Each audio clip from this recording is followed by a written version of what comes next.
All right, Brian. So, how was your week, man? You know, it wasn't too bad. We were post holidays, but as always, my awesomeness knows no season, sir. So it was pretty good. How was yours? Man, no complaints. It was work weekend. Worked a lot this last week. Tons of parties, things like that. So it was good. I'm not gonna complain too much. I don't know. Notice, notice you're still sporting a little bit of hair on top, so that we go on the bald head, sir. I think I'm gonna go for the mohawk. Do it, I I, do I it. think I want the mohawk, man. While I But have hair. I've been binging a lot of old school wrestling this weekend, so I was actually watching a Road Warriors match right before Ooh. I hopped on. I'm saying you go like straight up animal, which was the mohawk with the mullet. I say you go straight like 1989 Road Warriors, man. If you're gonna do it, go big, sir. I wonder if I could pull that off. If anyone could, we know it would be you, sir. Right. I think maybe I should even go for the no mustache and the beard part thing as Dude, well. dude. There it is. And again, while you may have the haircut of animal, remember in the back of the head, I look just like Dwayne the Rock Johnson. Yes, and you have the same wrinkles as Dave, the head I wrinkles knew as you were Dave going there. I Batista. knew you were going with the head wrinkles, man. I knew you were going with the head wrinkles. He can Uh, store change up there. I mean, they're deep. They're yeah, deep. yeah. I think this is the nerd in me. I think it's a topographical map of the Grand Canyon. Like seriously, like here we are. Yeah. Or some like secret to some weird like buried treasure, forgotten treasure. You know what? He may be the Da Vinci Code. Oh, oh God, dude, you already won the episode, man. We haven't even started. Dan Brown's his tattoo artist. I'm just gonna write a little couple things here. Yeah, he's a cryptex. Yeah. Oh, awesome. So hey, what's your movie TV show of the week? All right, are we gonna do intros? Yeah, we want to do the movie first. All right, let's do the movie first. All All right, right. sir. My movie of the week is Pale Blue Eyes. So was home a lot this week, so I figured what's kind of new on the flicks of all Nest and Netflix, and this one was one that got suggested. Obviously, like anything that the algorithms, one of those big ones. Mhm. But really, again, it was Pale Blue Eyes, a mystery thriller takes place at West Point back in the day. One of the big things, other than of course the star of the movie being one, the only Sir Christian Bale, aka the best Batman. Um, Besides uh, Adam West. R.I.P. How about this? While Christian Bale may be the best Batman, the most legendary, the most iconic is one Adam West. Yeah, I can do that. I can go with that one. Yeah. And fun fact, I would take Adam West over Kanye West. Uh, Yeah. yeah, just because for a player to be named later. With that being said, Pale Blue Eyes takes point at West Point. Uh-huh. The big thing about it is they do a lot of intersects with one Edgar Allan Poe. Really good kind of period murder piece, dark, cold, brooding, pretty much everything that Christian Bale tries to be. So it's a great one on Netflix. Want to check it out? Again, Pale Blue Eyes on Netflix. I definitely will. It's made my watches, but I just haven't got there because I've been kind of watching a new show this last few days. Vikings Valhalla. I don't have a movie of the week, but I got two shows of the week. So All right, go Vikings for your shows of the week. Yep. Vikings Valhalla season 2 is out. I started watching. I'm only 2 episodes in. I think I'll watch episode 3 tonight. Mhm. So good show. I'm a fool when it comes to like those history shows. Yeah, I've noticed. I can't get into the Vikings of Valhalla 'cause every time I watch it, I feel jealous of the abs. It sends me spiraling. That Yeah. is hug a tub of Haagen Dazs. It's a me thing. Yeah. You know. Yeah. Plus, I'm always looking for Chris Hemsworth. I don't know why. I Right. don't know why. Yeah. But Brian, Yes. besides Vikings Valhalla, Yes. what would your show of the week be? First I want to cover my honorable mention just Oh. because I love the way that they did this. I caught it on Hulu. They call me Cat, which if you don't know, they call me Cat. It stars Mayim Bialik, Mhm. who many people knew from The Big Bang Theory and before then Blossom. Mhm. Her new show, Allie, is a quirky little comedy. It's actually done pretty well. But the reason that this show made my honorable mention is Leslie Jordan, great actor, passed away earlier this year. He was in her cast. They did an amazing of a show that really they did something I had never seen done before. They had a member of their cast died in an automobile accident, so they do in storyline they write off the character and then they broke the fourth wall, did the actual send off to the actual actor as the end of the show. So I thought that was done incredibly well. It's an ensemble show, and the way that they did it, you can find TikTok's been throwing it out a lot as well. Is they have a core of about 5 actors and have a lot of ancillary people.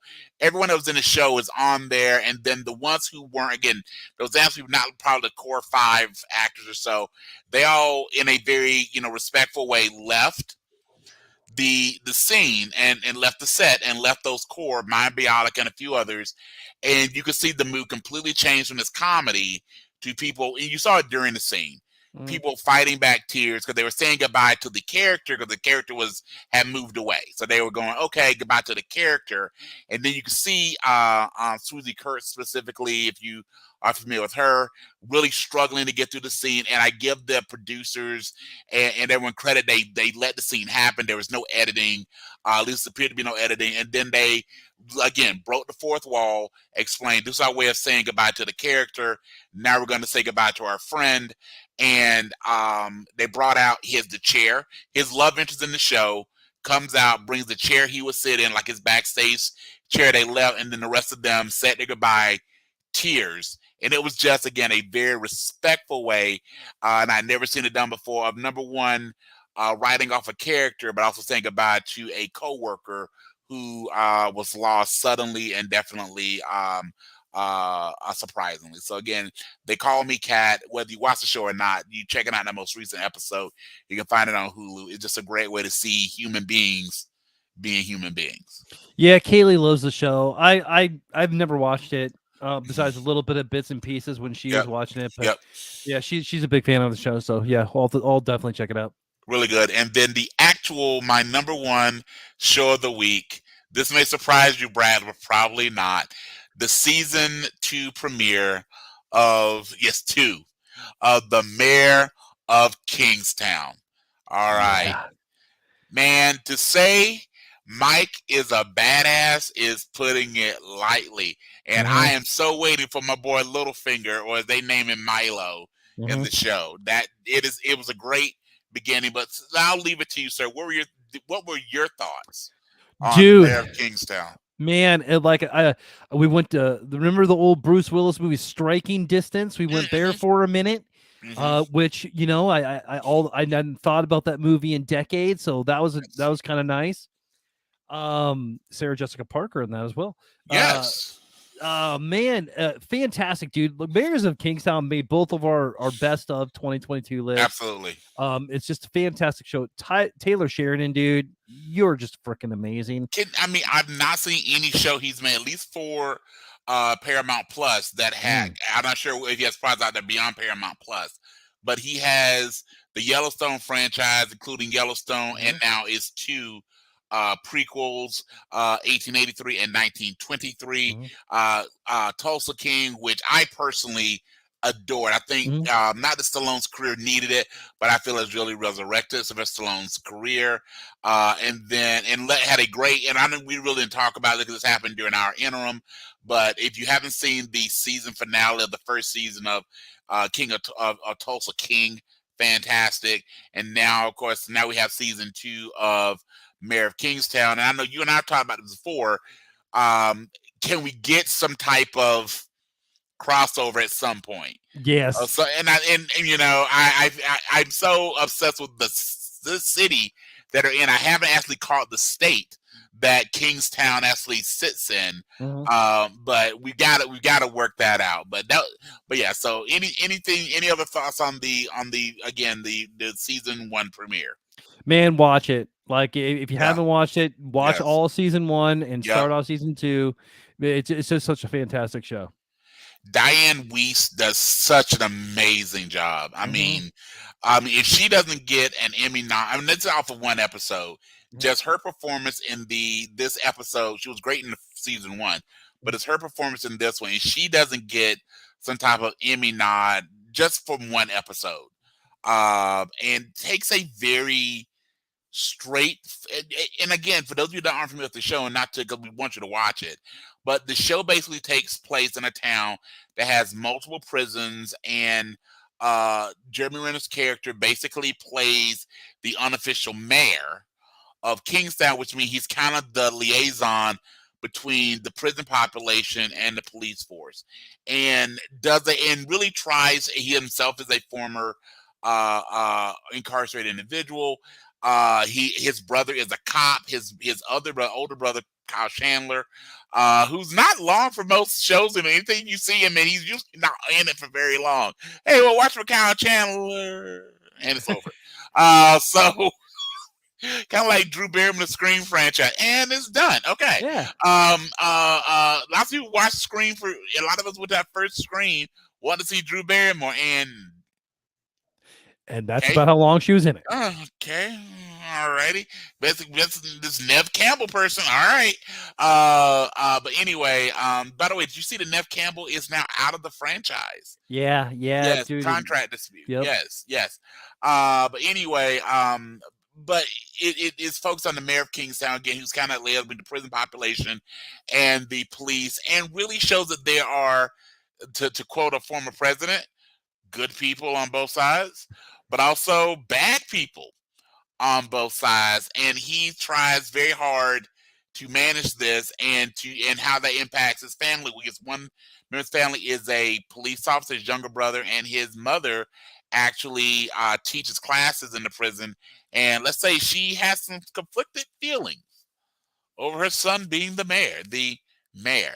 Great show overall. Great show. Awesome. All right. Well, you know what? I think it's that time. Let's go ahead and hit the intro music. Play the funky music, my friend.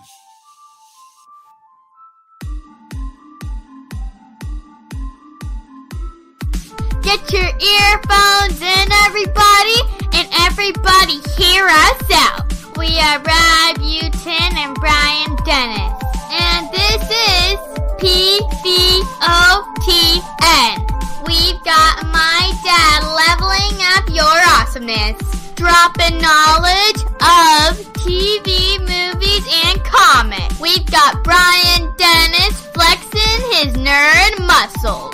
How you level up your awesomeness? He will solve the puzzle. Just when you thought you've heard it all, a new episode will come along. Won't you like, subscribe, and rate our show?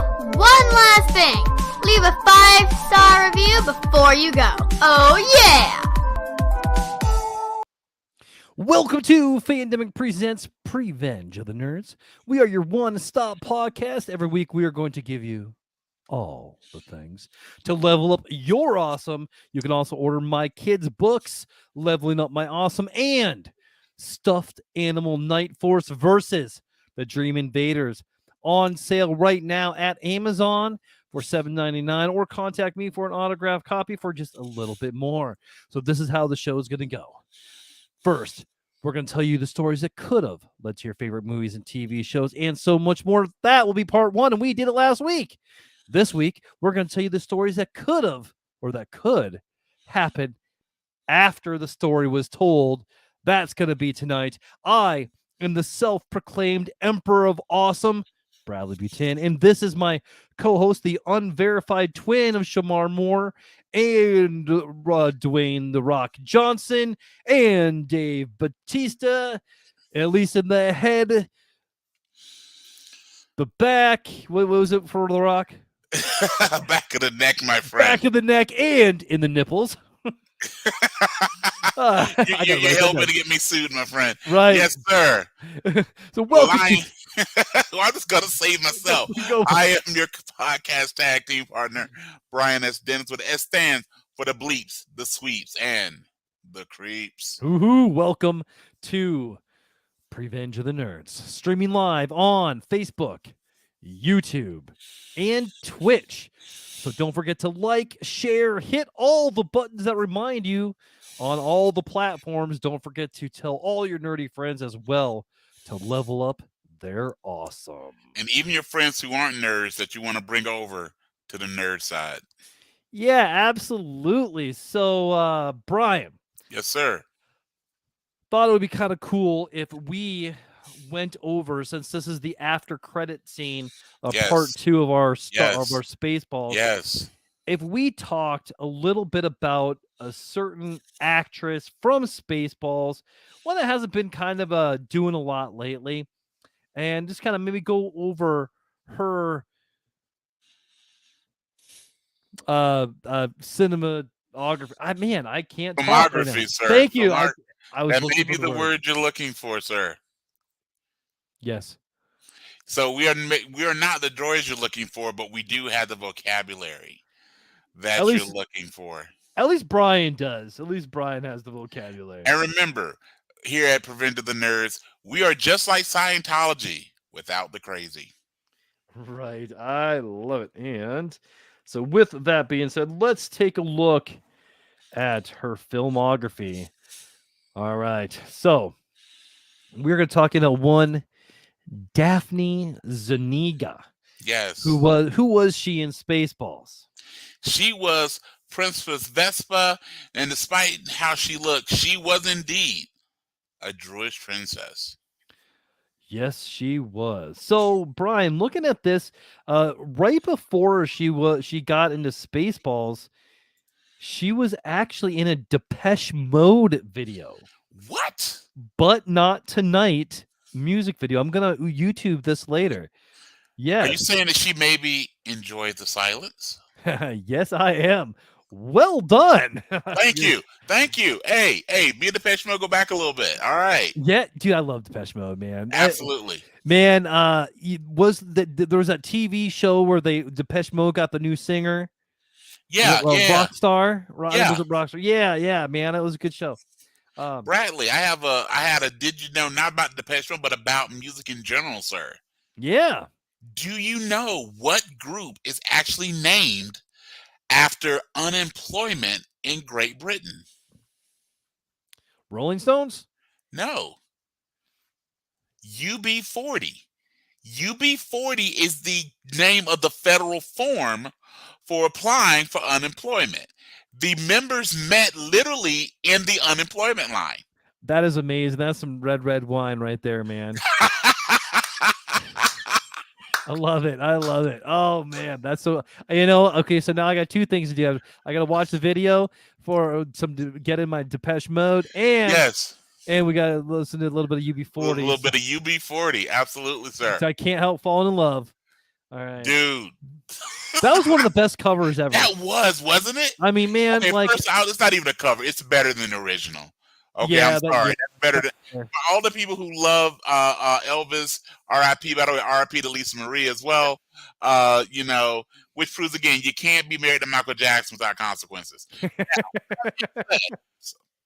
Someone need to say it. But that wasn't interracial. That was interspecies. All right, so yes, there was her and a reasonable facsimile of a once, African American gentleman. All right.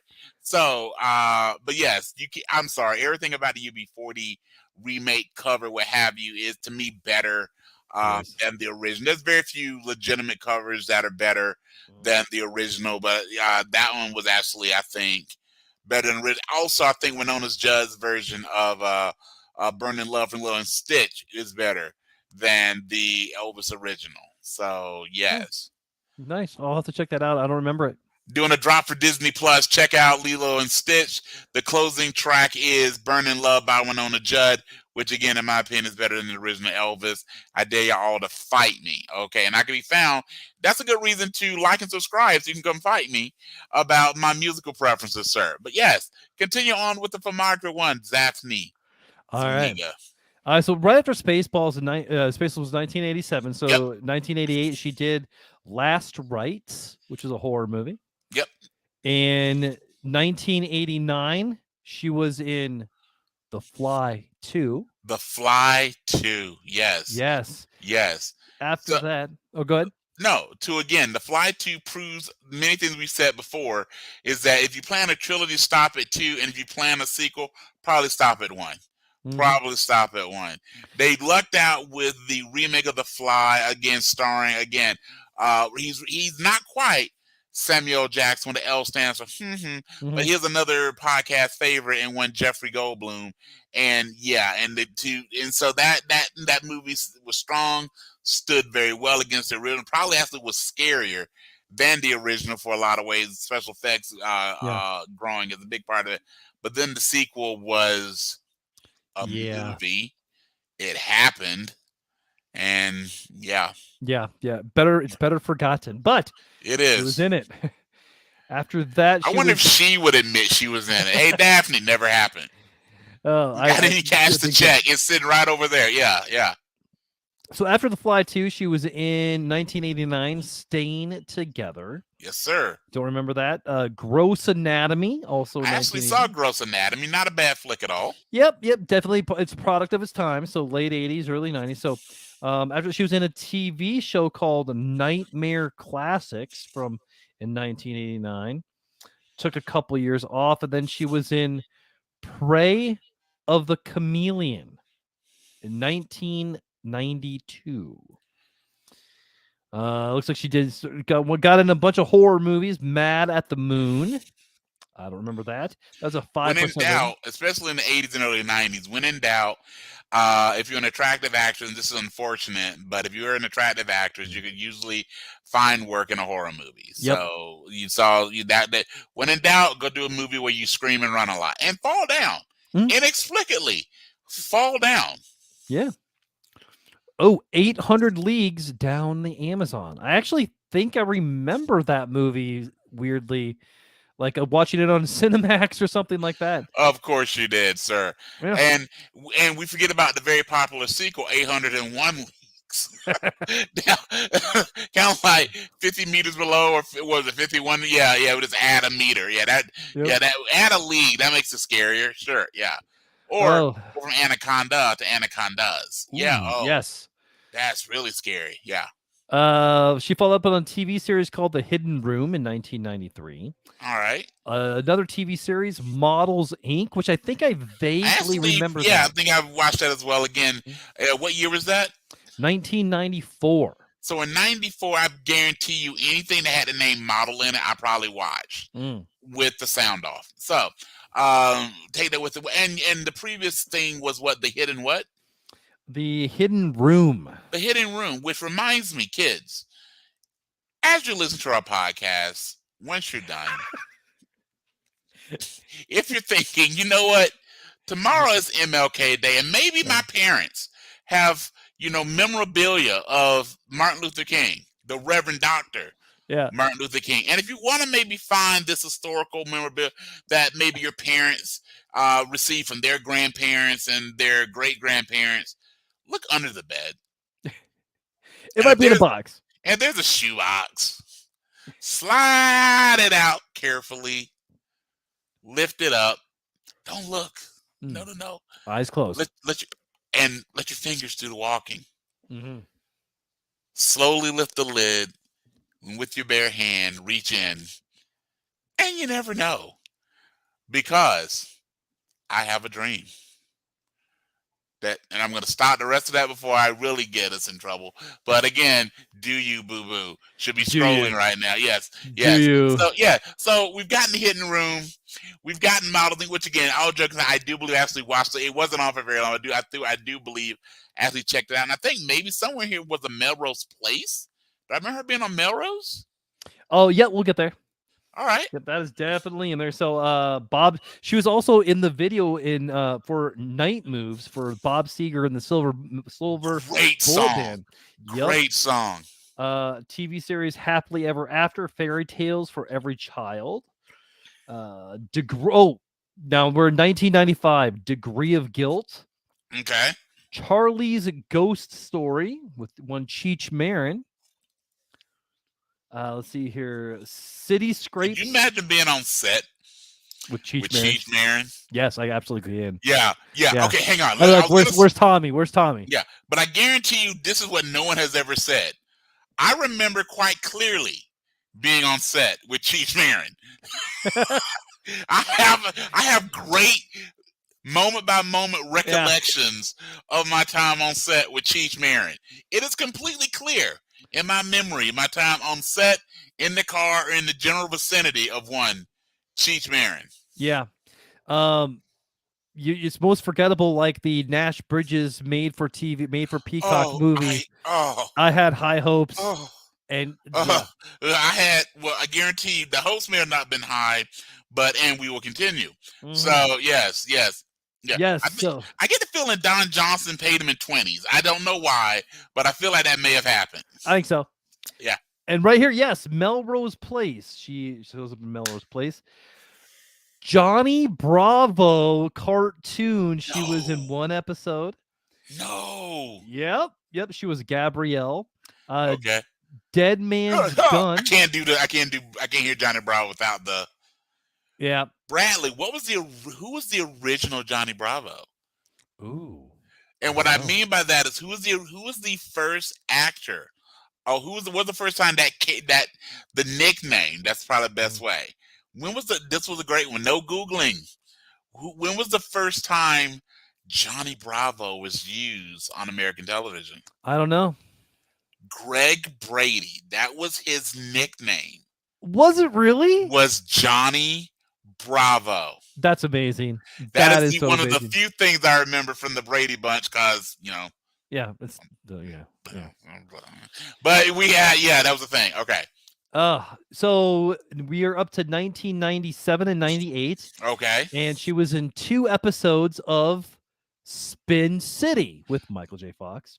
Great. And the show that you don't find streaming much, fantastic show. Was done really well, especially and this was a show that actually survived major cast changes, which is rare. By the way, who replaced Michael J. Fox, sir? Wasn't it Charlie Sheen? It was. Yeah. That show was winning. Yeah. And an alumni of Melrose Place actually joined the cast of Spin City and one Heather Locklear. Oh, that's yes. Okay. Yes. Yeah. Again, I was young and anyway. Yep. Yeah. She was in a couple episodes of The Outer Limits as well. Very cool. And Batman Beyond. Who does she voice act in Batman Beyond? It says April or Lula. So I think she was April Lula. I think that is Harley Quinn's daughters. Oh, okay. Yeah. Okay. Yep. All right. And then Ghost Dog, a Detective Tale, were in 2003. Sure. She was also in an episode of Law and Order Special Victims Unit in 2003. Yep. Secret Lies in 2005. Beautiful People, a TV series. Time out. Isn't Secret Lies the most redundant name ever? Yeah. Because, if it's a public lie, isn't that it's called a political speech? Yeah. Can we continue? Yep. Yes, sir. 2006, she hit the Christmas movie scene and did as you do. As long as it wasn't Elf, she's okay. Yep, exactly. Nip Tuck. She was in Nip Tuck. And I think I may have seen her in Nip Tuck. Now that you say that, I feel like I may again have seen her in Nip Tuck. In 2008 to 2009, she was in Spaceballs, the animated series. Yes, that was a thing. Yeah, absolutely. She also came back for Melrose Place in 2010. Oh, and then she went back to A Family Thanksgiving and On Strike for Christmas.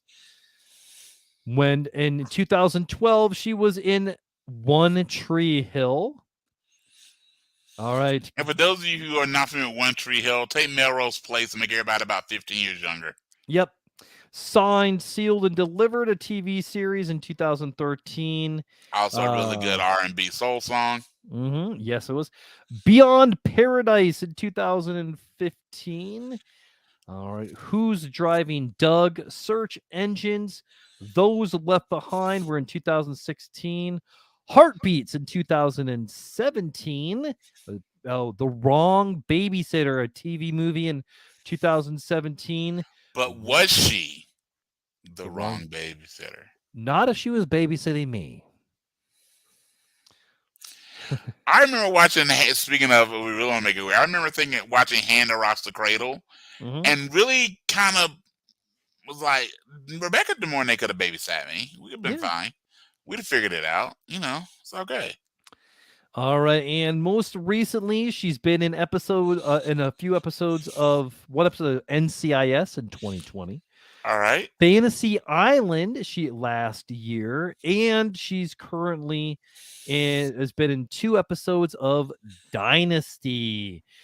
And there we have an update on Daphne Zuniga. So basically what you're saying is if your career started off in the early 80s through the mid 90s, you'll be recasting every remake from the 70s, 80s, and 90s. Yep, pretty much. Good to know. Yeah. Good to know. All right, and but in none of them would she ever be as cool as she was as being a Druish princess. This is correct. Yes. All right, now with that, Brian. Sir. All right, what do you got for me, buddy? All right, sir. Well, I got a cute thing. We'll put this dealer's choice, sir. So, yes, as we've been talking a little bit about it, I have an honest ad and I've got some tats. Which would you like first? Oh, I want to hear the honest ad. All right, so here is the honest ad for Spaceballs, the movie. I can't wait for this. Can't wait for this. Bradley, sir, what do you get? Well, you mix the president from Independence Day with the Polka King from Home Alone, add a dash of the Ghostbusters accountant, and a sprinkle of Vlad Dracula from Hotel Transylvania. You get Spaceballs. In a galaxy very, very, very, very far away lived a group of beings who are obsessed with money, power, and their own egos. They are narcissistic, stubborn, wasteful, and more than a little stupid.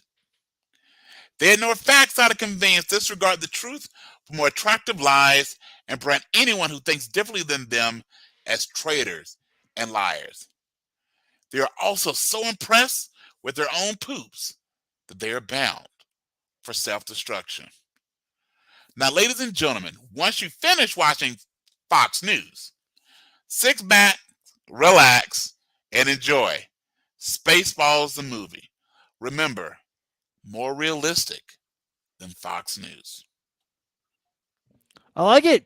I like it. Great job. Well done, Brian. That, my friends, is fair and balanced. All right. What do you got for a tat? All right. So here are my tats. Okay. So I figure we play a little bit of Spaceballs Death Battle. Ooh, I like it. Now, Bradley, I've got 5 death battles for you, all based on Spaceballs and the subject that Spaceball parodies, Star Wars. So we've got a character from Spaceballs versus a character from Star Wars in a death battle. But because I know we have some younger listeners, we're going to make these death battles a little fun. And I just want you to tell me who you feel will win in this activity and why. Are you ready, sir? I'm ready. Bring it. First off, we've got Barf, who is half man, half dog. He's a Mog, and he's his own best friend. Versus everybody's favorite Wookiee. We did it all for the Wookiee, didn't we, sir? Yes, we did. Chewbacca. By the way, does Chewie have a last name? I don't think so. I mean, I'm sure maybe he does, but yeah. Honestly, with a name like Chewbacca, isn't kind of one name says, kind of like Cher. Yeah. Yeah. All right. So, have you ever had a Wookiee steak? Probably not. They're chewy. You said I won the episode. That man just taking the crown right there. Wow. Okay. Can you imagine the hair? Just trying to get it. Oh my God. Okay. So we got Barf versus Chewbacca. Tell me who will win in a game of cornhole. In the game of cornhole. You know what? I don't ever see Barf shoot any Barf shoot any blasters or anything, but I do see Chewie. I think Chewie's got the height advantage on there. You know what? I'm gonna go with Chewbacca on here. However, I think Barf is gonna have the hots for Chewbacca. I could feel it. I could feel it there. All right. There's something in the air tonight. Yes, sir. God, I love you, man. Now we've got Vespa. Speaking of Daphne Zuniga versus Leia, RIP, taking on each other in a death battle game of hopscotch. I'm gonna give this one. Okay, so actually, before I do that, clarification: does Leia have Force abilities at this time? No, we will even it. Oh, you know what? We will give Leia the Force, and we will give Vespa the Schwartz. Well, but did Vespa really have the Schwartz in Spaceballs? She didn't. That may come up, but and it's something whichever we're going to Star Wars, maybe Leia doesn't. But to even the stakes, we will give neither of them the extra sensory powers. No Schwartz, no Force. You know what? And maybe no Morse code, just to be really, really fair. All right. So I actually feel like it might surprise you on this one. Yes, my daughter's name is Leia. Absolutely. However, I feel like Vespa might win this one because she is more of a game player. Leia is a rebel. She's going to go right for the kill. Sure. Vespa is a game player. She's going to do what she wants to do. Yes, she rebels, but I feel like she would go along with the game more. Got you. All right. And knowing Vespa, she showed with a small bag of Coke, and then Leia's distracted, and right. Again, I mean, she did do all those TV straight to TV movies. Yes, so. And we know, and if you look at what the Olsen twins have made, that's a good little earning power right there. All right. Yeah. Okay. So next up, in a limbo contest, we have Dark Helmet versus Darth Vader. So, you know what? I'm going to have to give this one to Dark Helmet. First, do they use the Force Schwartz? No. We will. No. Yeah, okay, fine. I guess I said no to the first. We'll go yes with the second. Oh, yes, we will, actually. So, if that's the case, are they playing the limbo? Do their feet have to be on the ground? Good question. We'll take this to the booth, and the booth says, yes, feet must remain on the ground. Okay, then that's a big helmet to get under. I was wondering if the helmet will come to play here. But Darth Vader is so much taller, and his legs are mechanical, so his feet is going to go up to his knees. He's not going to be able to bend those down. So the real question, I love how seriously you're taking this. This is great. The real question is, does he have ankles? Is the real question. Does Darth Vader have ankles? You know what? That may be that you just named the episode. Does Darth Vader have ankles? Yes. I'm gonna go Vader just because he has a smaller helmet. We'll go, and that's what my thing too. We got to go with Vader because of the helmet. I didn't form an opinion on any of these other than Vader helmet, and it was totally because of Dark Helmet's head. It's so Rick Moranis, like all things, you lose. Okay, but I guess Rick Moranis takes his helmet off quite a bit. Does he take it off, or does he just let the faceplate up? Yeah, but he changes it though. Yeah, true. Because remember, he's on the on Yogurt's planet. He has a completely different helmet with But I love the fact, when you're wearing a helmet that completely encapsulates your head, you still want to wear a hat. Because sun protection is serious. All right. Okay. Now we got Yogurt versus Yoga with Force and Schwartz. Beer pong. Ooh, you know what? I feel like Yoda might actually let Yogurt win, but I also feel like Yogurt would let Yoda win. So I think by the end, all of the ping pong is just going to be in this haze, like right above, and it's going to be who's stronger in the Force / Schwartz. I'm going to go with Yoda. Do or do not, This but there's no one, try. while you were saying it, I did actually think this through. I am going to disagree, sir, and say yogurt, because yogurt will want to win for the merchandising rights. Fair. Yeah. He will have little beer pong cups with yogurt on it. All right. Yeah. And then the last one is all things. If all things, the only thing better than a one-on-one match is a triple threat.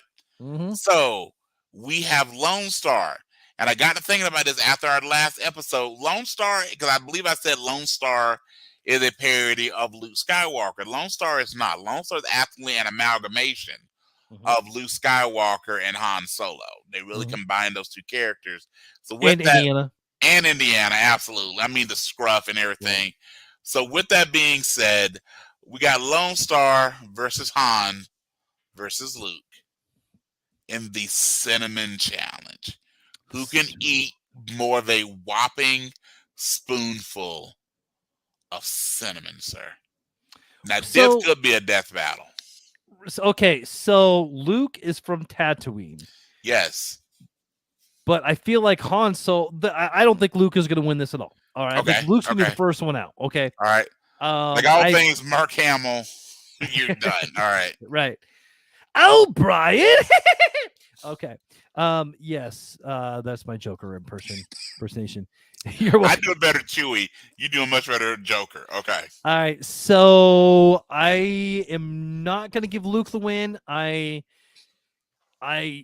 Lone Star, he does a lot of drinking, I'm gonna go Lone Star because he is the Lone Star.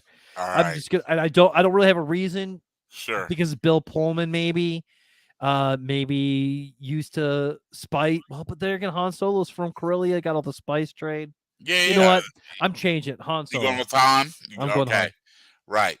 And as well, I agree with that. And to add a little bit of that little spice to this, when Han is presented with the trophy saying that you won the Cinnamon Challenge, he'll respond with 2 words and 2 words alone. He would say, I know. I know. I know. Yeah. So, Bradley, you have survived the Spaceballs death battle of cornhole, hopscotch, limbo, beer pong, and the Cinnamon Challenge. I dig it. And you did it without the use of the Schwartz or the Force. Yes. Awesome. So, Brian, that leads us to the after credit scene. But before we do that, I want to talk a little bit about YouTube and Twitch. We are streaming live on YouTube. We are streaming live on the Twitch. We are streaming live on the Face of the Book. So make sure that you talk to us. Make sure that you go to YouTube if you're not and subscribe. Make sure if you're on Twitch, check us out on Twitch because I need to as well. Just kidding. I go there and check out everything. All right. Now with that, let's get into our after credit scene. Brian, yes, sir. Ever since you brought this up, I'm dying to find out about your after credit scene of Spaceballs. So what in your headcanon happens after the event of Spaceballs 1? Well, this is where we get to discuss a couple different things. So, Bradley, I'm going to pivot it back to you, my friend. As I was thinking about what would happen after the end of Spaceballs. So we're going to make Spaceballs 2. And with that being said, by the way, you probably already know this, but the original title for Return of the Jedi was what, sir? Do you remember? Revenge of the Jedi. And this was changed because Lucas felt that revenge does not align with what the Jedi would do, or as Bando would say, this is not the way. So, but we will have Revenge of the Spaceballs. And with that, we have one of 3, we can even go down on 3 of them, but here are the possibles, and we can discuss them in more depth, of the theme of Spaceballs 2, the Revenge. We can either have President Scroob contesting Lone Star as the new king and president of the universe. We could have Spaceballs, which is, again, better than episode 1, versus Galaxy Quest, which are some of the best Star Trek sequels. Or one that's near and dear to my heart, do we find out that Lone Star, while he was adopted, that his real name is Prince Segway, and he is the sibling of Princess Vespa. Lone Star's the sibling of Vespa. All righty. Okay. Yeah. And by the way, did you like that, Prince Segway? Because if you're gonna name your daughter Vespa, you gotta name your son Segway. Okay. Yeah. Or Roomba. We could have gone whatever was like. Yeah, I kind of like Segway a little bit better. Segway All right. is good. Yeah, thank you, sir. I do what I can. Okay. So, with this being said, we're gonna explore what happens at the end of Spaceballs 1, leading to Spaceballs 2, the revenge or the regurgitation. Barf! Thank you for picking up what I'm putting down, my friend. All right, so here's the general thought process of it. So we get to the end, and we have Lone Star and Vespa have fallen in love. They've kissed. They've spent all the romantic evenings. And similar to George Lucas, while he knew that Luke and Leia were not only siblings but twins, he still had an episode 4, where they straight up kiss. And he goes, I knew it all along. It was me all along. Thank you, George, for ruining so many of us. And as again, you can reach us at all the things on the screen. So with this one, you've got Vespa and Lone Star. They go to get married. They proceed with the wedding. And just to really make this a true nerdverse wedding, you know who's going to ask to proceed over? It's going to be the vicar from The Princess Bride, reminding us that the most important thing in the universe is love. True. Love. Then all right, so then we jump ahead to Lone Star and Vespa's honeymoon. They do all the things, and there'll be a weird furry guy who looks a little bit like a hedgehog walking through the scene for no reason. And then we jump ahead 9 months, and not only do we find out that Vespa is giving birth, but we find out as they are looking at their family crest that the Vespa family crest and Lone Star's family crest are one and the same. And Prince Lone Star is Vespa's sibling. Dick Van Patten is questioned. Van Patten states that years ago, he gave birth to a son who was kidnapped and believed to have been killed by the Spaceballs. But oh no, it's too late. And now not only have they done the unspeakable act, they have now created a new life. Oh, you're muted, man. You're muted.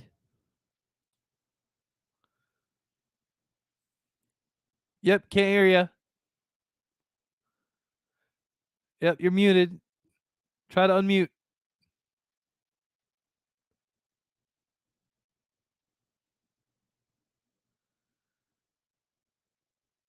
And this is what you get when we do live. Yep, still mute. I still shows that you're muted here on this side. Huh. Oh, there it is. Yep. Ah. Sorry, I had a technological issue. My mic cut out for a moment, so I had to unplug and replug. So, what point in my backstory did I lose you? Or did you lose me? So right after that, you're talking about the Spaceballs came and got him as a boy. Spaceballs came in and got him. He believes that the Spaceballs reported having killed young Prince Segway. Dick Van Patten hides all the evidence. Now we've brought him back, and they're in love. They've now created a child, and this child, who is the product of his father and his mother's horrible lovemaking, should be known as Joffrey. And as Joffrey is given birth, as he is picked up, even though he has 2 dark-haired-ish parents, he is platinum blonde. He has blue eyes. He has a dragon tattoo. He looks like maybe he went to Slytherin in Harry Potter, and they have given birth to the person who will now destroy the Swartz. Joffrey, Lannister, Vespa, Druidia, Lone Star. And as he bursts forth into the world, with bringing forth the dark side of the Schwartz. We now see Princess Vespa's castle surrounded by the Spaceballs, and seeing Dark Helmet cackling, ha ha ha, as the prophecy has come true. I love it, man. And who doesn't love a good incest story, sir? George Lucas loves it. Yeah, absolutely And loves it. George R.R. Martin, Mm-hmm. Yep. and pretty much the entire European Royalty. system. Yep. Yep. Yeah. Pretty much. I went a little dark there, but That's okay. It's all right. Works well for me. Awesome. All right. Well, let's go ahead and save us from that. Yes. Pull us back from that. Oh, here we kids, go. This is a great time to go look under your parents' bed. Yeah. And see if do you, boo boo? All right. I just really want some kid to go to their parents and go, So I learned on a podcast that there's usually shoe boxes underneath mom and dad's beds. All right. That's where you can send all correspondence to the Fandemic at Twitter. Yeah, that's where you send that. Yeah, absolutely. Yeah, we'll get right. We'll answer you just as soon as we feel like it. Yeah. All right. So my after credit is I try to get some Star Wars themes in there as well. But so my Spaceballs is going to be Spaceballs 3, The Search for Spaceballs 2. And it's going to take place 40 years after Spaceballs 1. And Lone Star and Vespa are scouring the galaxy looking for Spaceballs 2 to find out what happened to Barf and Dot Matrix. Because all of a sudden they're gone and they don't know why. And they don't remember the events of Spaceballs 2. Spaceballs, the streaming series, and all the other Spaceballs. So they come around and they find yogurt. So they go searching for yogurt, but yogurt has been frozen. By the way, did they meet Yogurt's wife, Granola? Continue.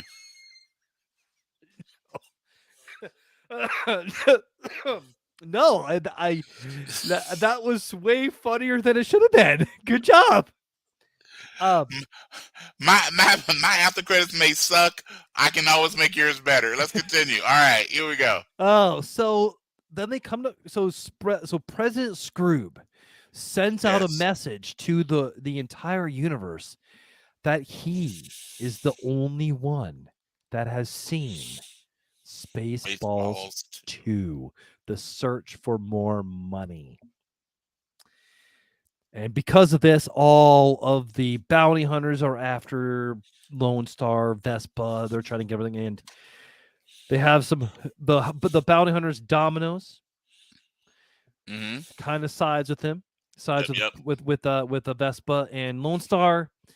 But the biggest killer in the galaxy is after them. That is MacDonald, who is in an eternal war with the Burger Kings. Is the Burger King married to the Dairy Queen? Yes, that is exactly where I was going with that. Yes. That's so. What do you think, everybody? Is there something there's something there? They gotta have a daughter named Wendy. Oh yeah, for sure. And she's a little frosty. Absolutely. Yeah. But no fries in that frosty though. Yeah, and they all work at the Church of Chick-fil-A because they have nothing else to do on Sundays. So yeah. Well, Chick-fil-A has a lot to do. Oh, never mind. Yeah. Later. Oh, anyway, all right. What do you think, man? I think it's great, especially because someone's gonna bring down the Church of Chick-fil-A, and there's gonna be some dude named Popeye.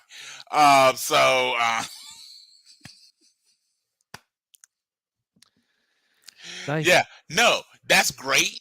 Number one, because again, I like the idea of two and the streaming service, and again the look of it, and bringing out all the whole again Domino as the assassin. Also such a badass name for an assassin. Yeah. If it was complete, if you played it completely straight, just an assassin named Domino, it's just a really cool name. And the Burger King married to the Dairy Queen. All of us as kids would play that game that the Burger King had to be married to the Dairy Queen, and they had a daughter named Wendy. I mean, that's a thing that is not original to me. That's a thing that I've heard from multiple individuals. And the McDonald, that's absolutely fantastic. And playing all those things, and again, like you said, Mel Brooks or in Emperor Scrooge, basically going, he's the only one who's ever seen it. That did streaming rights. That, and again, it takes kind of that yogurt thing played by Mel Brooks and takes it to Emperor Scrooge or President Scrooge, played also by Mel Brooks. By the way, I looked it up earlier. Mel Brooks is 96 years old. Yeah. That is incredible. Nice job, Mel. Yeah. But basically, playing off those things, I think that'd be fantastic. And I mean, you could run into all the little. You can even talk about the running into the various streaming services, or you'd have a play on them. But the things that are things so like Netflix or some play on that could be hey, come to us. You can watch all the things you've already seen over and over again, all at once. Oh God, yeah. Hulu. If you're too lazy to watch it with commercials, and then of course they all not be and you can play with a name, but obviously they all kind of near the alt of D plus. Mm-hmm.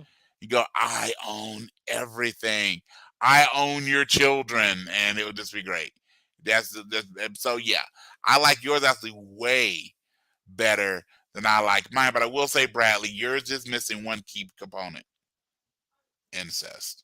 Because again, nothing says a kids PG-13 movie without a little love between brothers and sisters. It's And true. George Lucas, really, what were you thinking, man? Yeah. Really, what were you thinking? Oh, so Brian, I see you looking off. Yes, sir. who is our better than us person of the week? All right. So my better than us human of the week, I got to go with the mayor of Kingstown, one Jeremy Renner. Because not only is he an actor, a musician, there's actually an app called Jeremy Renner. Really? There really is. It's an app called Jeremy Renner, and it has all the things like you can actually design memes using GIFs using Jeremy Renner, like Christmas, Thanksgiving, what have you. So he's an app. He obviously is the mayor of Kingstown, but let's remember, he's Hawkeye from the Avengers, but he's also Penn from Angel way back. He was one of the first individuals turned by Angelus in the series Angel. But most importantly, and this is what's all serious, he survived that horrific snowplow accident. Yeah. So there's lots of rumors about amputations and all the things. Whether we see him back as Hawkeye or not, Jeremy Renner, keep pulling through. Just again, the humans being humans. And for that reason, so many others, you are the better than us human of the, or at least my choice for this week's better than us human of the week. Awesome. So my choice is going to be a buddy of mine from growing up. I don't want to say any names because he went through something pretty horrible in the last couple weeks with the loss of a child. And the man has stayed super positive every time I've talked to him.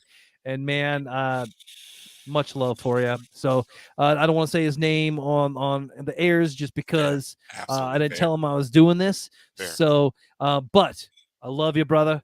And every day is a better day. So, well, to Jeremy Renner and to your friend, again, you and I are both parents. I cannot imagine what that must be like. So, to Jeremy Renner, a speedy recovery. To your buddy who all the luck are pulling for you, all the best thoughts, and thank you both for being better than us humans of the week. Yes. All right. So, Brian, where can we find the Brian S. Dennis? Well, after the box under the bed and the incest talk, I'm sure everyone's waiting with bated breath to be more on my social media, which you can find me as always on Facebook at Brian Stephen Dennis. Give me a like, give me a follow, and we'll talk about all the weird, creepy things. All right, and you can tweet at me at Fandemic3, message me on Facebook at Fandemic, also active on TikTok at Fandemic1. All right, so if you want to support the show, there are several ways to do so. You can buy me a coffee at buymeacoffee.com/thefandemic. Find us on Patreon at patreon.com/PVOTN Fandemic.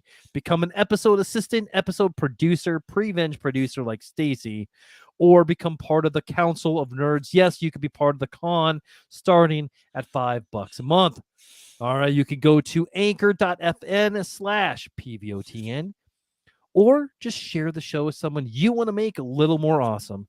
Don't forget to leave a 5-star review and keep the conversation alive in the comments on YouTube, on Twitch, on Facebook. I would love to talk to you. So, Brian,